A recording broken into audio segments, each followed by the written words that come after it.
You are now tuned in to Go Time Dolphins with Charlie Touche and Kadeem Simmons, the Miami Dolphins podcast that's for the fans and by the fans. Gotta make them lose their mind when it's your time. And it's show time. Going all out when it's go time. I ain't wasting no time. Gotta make them lose their mind when it's show time. Cause it's your time. Lay it on the line when it's go time. Don't waste no time. Breaking news. Not major breaking news, but breaking news, I guess. Dallas Goedert has signed his contract extension with the Eagles on 4 years, 57 million, 35 million guaranteed. I would have loved it if Miami got sorted with Gesicki beforehand. But I reckon that kind of sets the table for the Gesicki contract negotiations in Miami. What do you reckon? What's breaking news? I don't know. I guess it happened it's like it happened 5 minutes ago, but by the time people hear this, it would have happened hours ago. So for us, it's like breaking news, but for everyone else, it's news, I guess. I think breaking news is more urgent than breaking news. Yeah, I guess so. All right. I don't know. I think that's where Gesicki ends up, or in that same ballpark. Like before that even happened, I thought that was around the ballpark Gesicki would end up. So we're gonna see how much Mike really wants to be here. Y'all see the voice is not 100 right now, and went to the hospital last night, man. Like, oh, let's see if I can get this. We out here. So went to the hospital. Wanted to know what's going on. I'm not a hospital guy at all. Not even a little bit. Like I don't do needles, no nothing. Like I'm straight. Don't poke me with nothing. You know what I'm saying? So since I just had pneumonia and something came back on 3 weeks later, I'm like, man, I'm a healthy dude and I worry about my health for sure. So when I went to the hospital, you know, I got my job that I got to worry about. And I kind of wanted some answers. So they're like, yeah, you just had pneumonia. It's pneumonia again. But we want to do more extensive tests. I like, absolutely not. I like, absolutely not. So they kept inquiring and like, man, we really want to do some more tests. And I ain't gonna lie, I was like, all right, let's do it. You know what I'm saying? So I had a CAT scan, got a X-ray, blood work,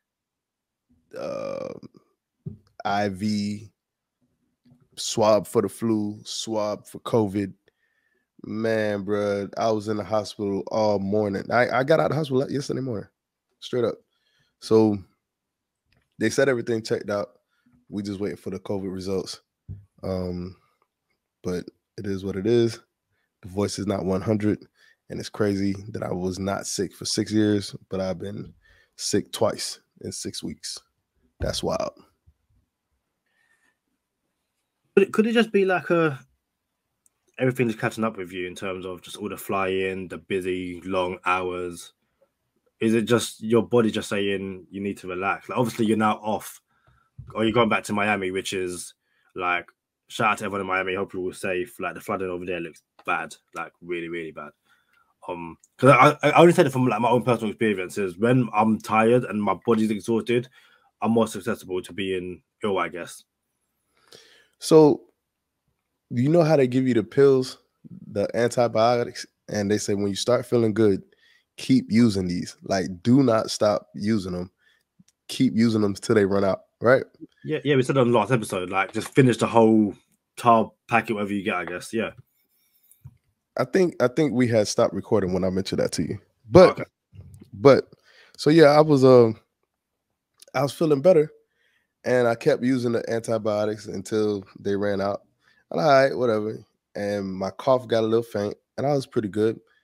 And what I think happened is I work in the freezer, right?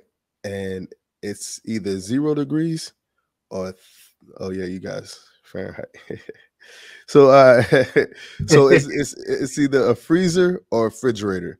You know what I'm saying? So that's the climate that I work in. So I think that didn't help. You know what I'm saying? You can't go into that climate after you had pneumonia. So I think that has something to do with it. But hey, it's Go Time Dolphins, the Miami Dolphins podcast that goes not only across the pond, but across the world. I'm Charlie Touche. I got Kadeem Simmons with me. It's always for the fans and by the fans. And Kadeem's going to tell us what kind of top he has on right now. What is that, Kadeem? It's a Miami Dolphins like hockey jersey. But it's also got hood as well. So yeah, do you know what? So someone on social media, apologies for not getting your name right, I'll find it very quickly, but he was looking at it basically saying, I might get this, what do you think? And because I already had it, I tweeted him, I was like, yo, get it, it looks dope. Got a lot of love about it. It's just, you know what it is? I live in London, as everyone knows. And if you don't know, yeah, I live in London. So this is just perfect for me. It's, you know, for those winter months, I want to rep the Dolphins. Just got my last little hockey jersey. It's at Cameron Sparks. So shout out at Cameron Sparks. He's the one who's thinking about getting it. I've already got it. This came with the hat from the last episode, the Coach K hat. I got that. I got this, and I got 2 other jumpers. So this guy said the Coach K hat. It's a Coach K hat. Like, is what it is. And so you know what? I was in a shop yesterday. I was in the shop with the missus, Hannah, and the woman behind the counter was from the United States. Mm-hmm. I was in my Dolphins Coach K hat. She said, "Oh, Miami Dolphins, I like that." And that's kind of where the conversation ended and stuff. But yeah, is what it is. They didn't ask you to keep your hat. No, and not getting the hat. Like that's the Coach K hat. It stays on my head. So you telling me that you had an opportunity to make a Dolphin fan, you wouldn't give him your Coach K hat? Nah. No, you can get my Mike Sticky jersey. That's what you can get. I'm done with Kadeem.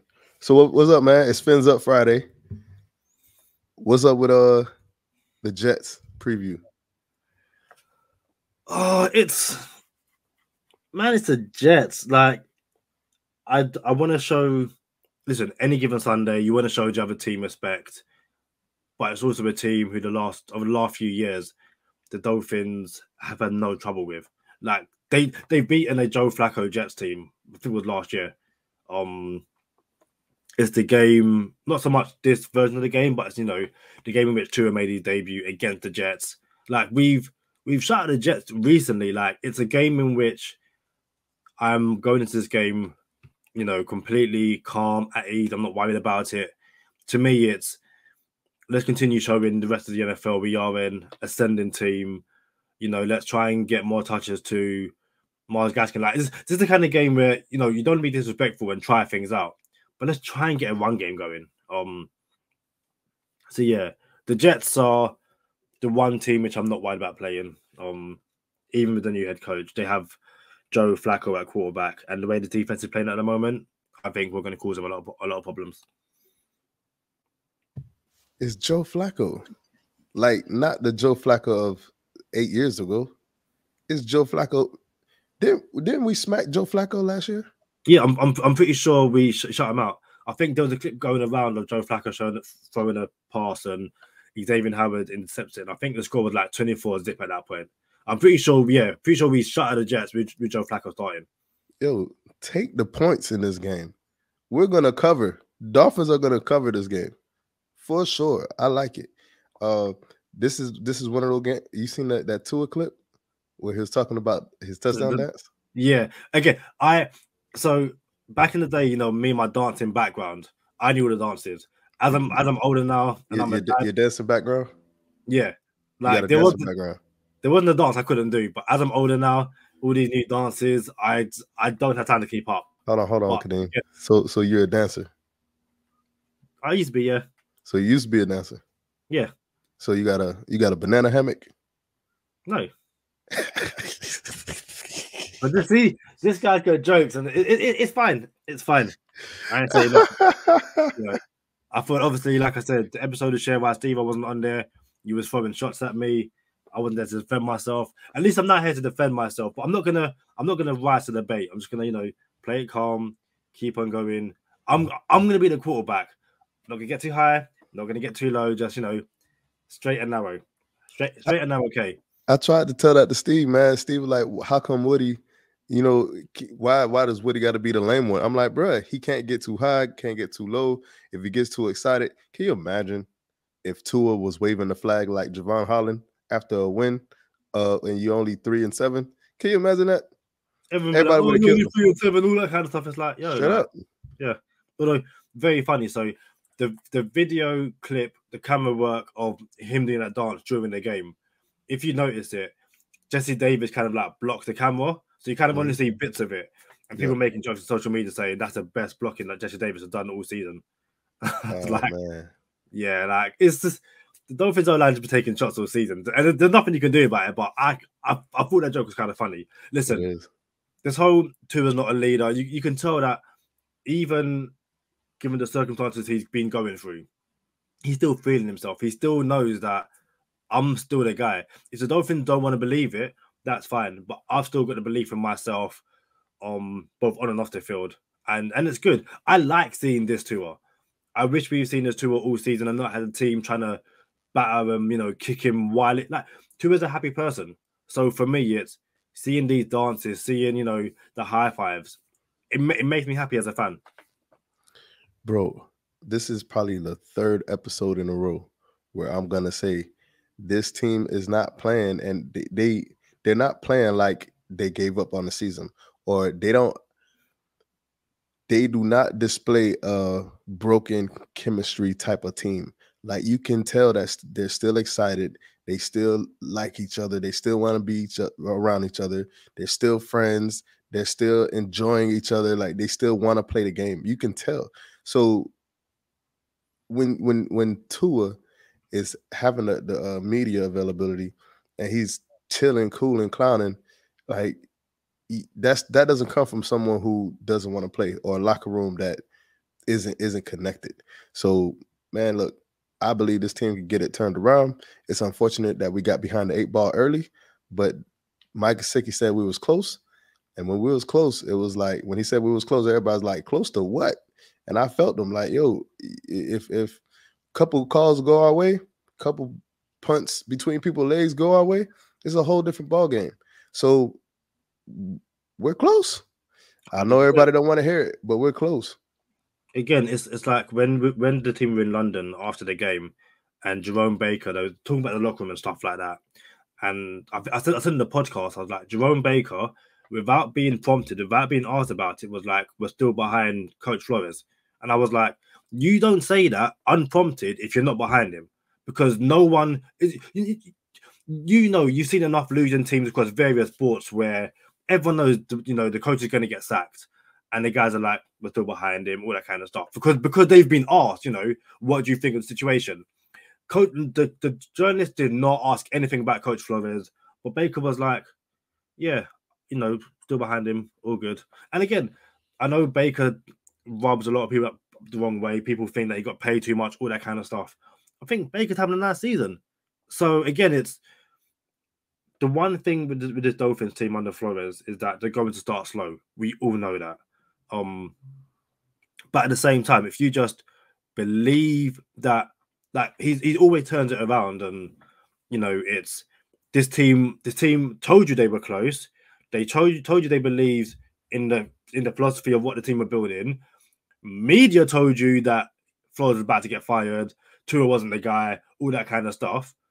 And then 3-4 weeks later, it's like, actually, yeah, maybe what the players said was right, and it's not all that bad. So serious question, because we're behind 8 ball bad, and we would have to win out to salvage the season. We have to win out, not even to make the playoffs, just salvage the season to make it a respectable season. In the event we go 8-9, what happens? in terms of what the quarterback and the coaches? No, or I mean, just with the franchise, the whole franchise. How do you go into the offseason knowing that you went 8-9? What is going to be the order of operation for Steve Ross? I think so. This sounds so cliche, but you try and work out what went wrong. It's, you do the whole what went wrong, how can we fix it, how can we make sure that this doesn't happen again? And I think the first thing you do, which they're not going to do, but the first thing they need to do, is for once and for all put to bed the Watson rumors. But they're not going to do that. So I'm not even going to try and go down that alleyway because it's completely pointless. But I think at that point you need to address what you want this team to be in terms of how they're going to play with the ball and how they're going to play without the ball. We kind of know that without the ball, they're going to be a in-your-face, blitzing heavy team who are going to force takeaways. But even to this day, we don't know what this offense does because they don't run the ball well. They don't really trust the running backs to run the ball well. Like, you don't get these situations where you allow Gaskin to build ahead of steam because it's like, okay, Gaskin's in for 2 plays, and then it's Avon Ahmed, and then it's Malcolm Brown when he was fit, and then Patrick Led. So do you know what I mean? So it's like we're either going to be a running back by committee or a main guy. And I think, to be fair, they are a running back by committee. So it's like, okay, so we've established that, but it's also a case of, okay, we need to build this offensive line so we can start taking deep shots, or we're going to keep the young offensive line and just be a dink and dunk team. To me, it's... do you know what? But this isn't good podcasting, but the more I say this, the more I kind of feel that if you actually go back and listen to what Brian Flores has said over the years, the team is going to change from week to week. So at that point, it's like, is there any point in trying to work out what this team is? Because it's a chameleon. It changes from week to week, play to play. Does any of that make sense? If you're winning, I'm fine with all of that. But if you're losing, that's a problem. You need to have an identity. If you want to switch it up every week and you're successful at it, I don't mind that. But nah, bro, we need a identity. And firstly, Deshaun Watson's going to Carolina or Philly. And I got to say it again. So Deshaun Watson's going to Carolina or Philly. So we're not going to have to worry about Deshaun Watson. What the Dolphins are going to have to worry about is Aaron Rodgers and Russell Wilson. Which brings me to this point, because I asked Steve this. Is Russell Wilson the alpha, Kadeem? I remember you asked him that. And again, so for those who haven't heard that episode, go back and listen to it. Share, like, subscribe, tell a friend to tell a friend, all that kind of stuff. So I think it's what you said. I think you said it, but I believe this as well. I believe he's a leader, but he's not an alpha. So he can lead his offense, he can lead this team, but there's bigger dudes in the locker room. There were definitely bigger dudes in the Legion of Boom era, in obviously Sherman, Wagner, Cam Chancellor, and Earl Thomas. All those guys went for various reasons. I believe Wagner's still there, and obviously Wilson is still there. But to me, Wilson doesn't have a alpha mentality. He's just guys, we can do this. We're down 14. I'll put the team on my shoulders because I've got no offensive line, haven't got a one game, and I'm going to do stuff. But to me, it's not as the Dolphins fans want Tua to be, a grab you by the face mask and go, yo, what are you doing? You didn't do X, Y, and Z. To me, that's not what he is. He never has been that. He never will be that. So yeah, he's a leader. He's just not an alpha. So that being said, can you have a quarterback that's not an alpha lead you to a Super Bowl? Of course you can. Like, to me, you can, yeah. All right. I mean, I guess we'll find out. I already know we're going to get there by 2024, so there's no need for me to reiterate that anymore. You know what I'm saying? So, hey, look, let's get into No Huddle, bro. Cool. I'm trying something new for No Huddle this week. I haven't got the right jumper for it, but I think No Huddle should be like the Coach K, like. So, bear with me when I set up for No Huddle with Coach K. So I've got my headset. I've got my play sheet. Oh my goodness! I've got my play sheet. So what is this? If you're not on YouTube, guys, Joe's on YouTube, having so much fun here. But I've got my play sheet. So right, we are now in no huddle, and that's just bad. So still going over my face. Can't see what plays I'm actually calling. But so the injury report from Thursday, we had Elijah Campbell, Brandon Jones, Van Ginkel, Christian Wilkins. They were all limited. And then we had Jerome Baker, Jacoby Brissett, Robert Jones, and Tua. They were all full participants. I believe Coach Flores said today being Friday. You got to cover your face. You got to cover your face. Sorry. I believe Coach Flores on Friday said that Van Ginkel and Christian Wilkins will be game time decisions. For me, I think we can win without them, but obviously we want to have the best team possible, basically. And then for the Jets, it's no Nathan Shepard, Elijah Vera Tucker, and Zach Wilson were all limited. But we already know that Joe Flacco is starting, so yep. But you know what? I haven't even done my Fahrenheit degree stuff. If you do fantasy, I'll get that all ready for you, and then we can circle back. Hey, you guys gotta go to YouTube and watch this episode.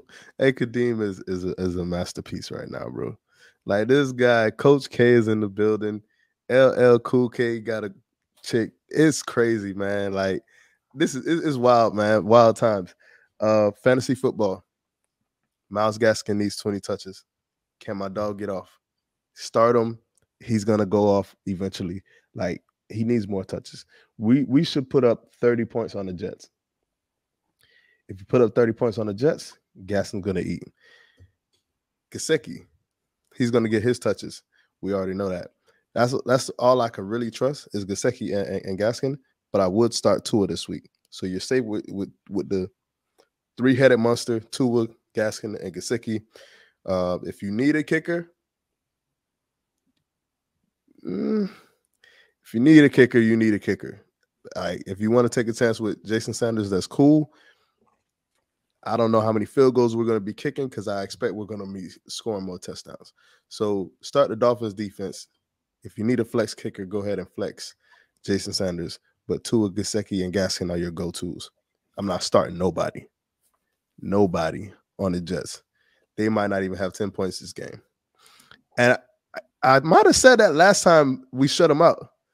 Like, yo, they're not even going to have like 10. I think I said the same exact thing. So they're not going to have 10 points this game.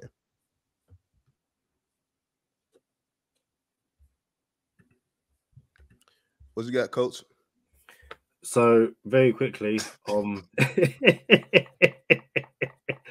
the weather on Sunday, it's 55 degrees Fahrenheit and 13 degrees Celsius. But all Dolphins fans are talking about the MetLife takeover, so I think we'll have a very heavy presence in New York on Sunday.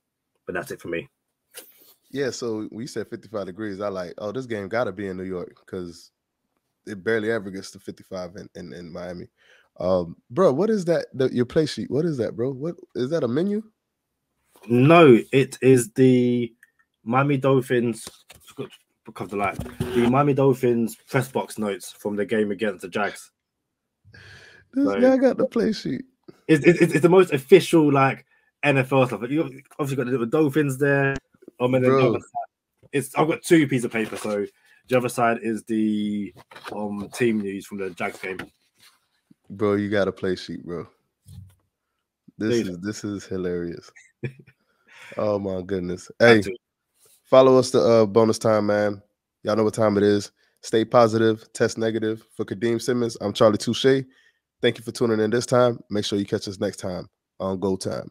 Alrighty. Miami Dolphins podcast that's for the fans and by the fans. Gotta make them lose their mind when it's your time.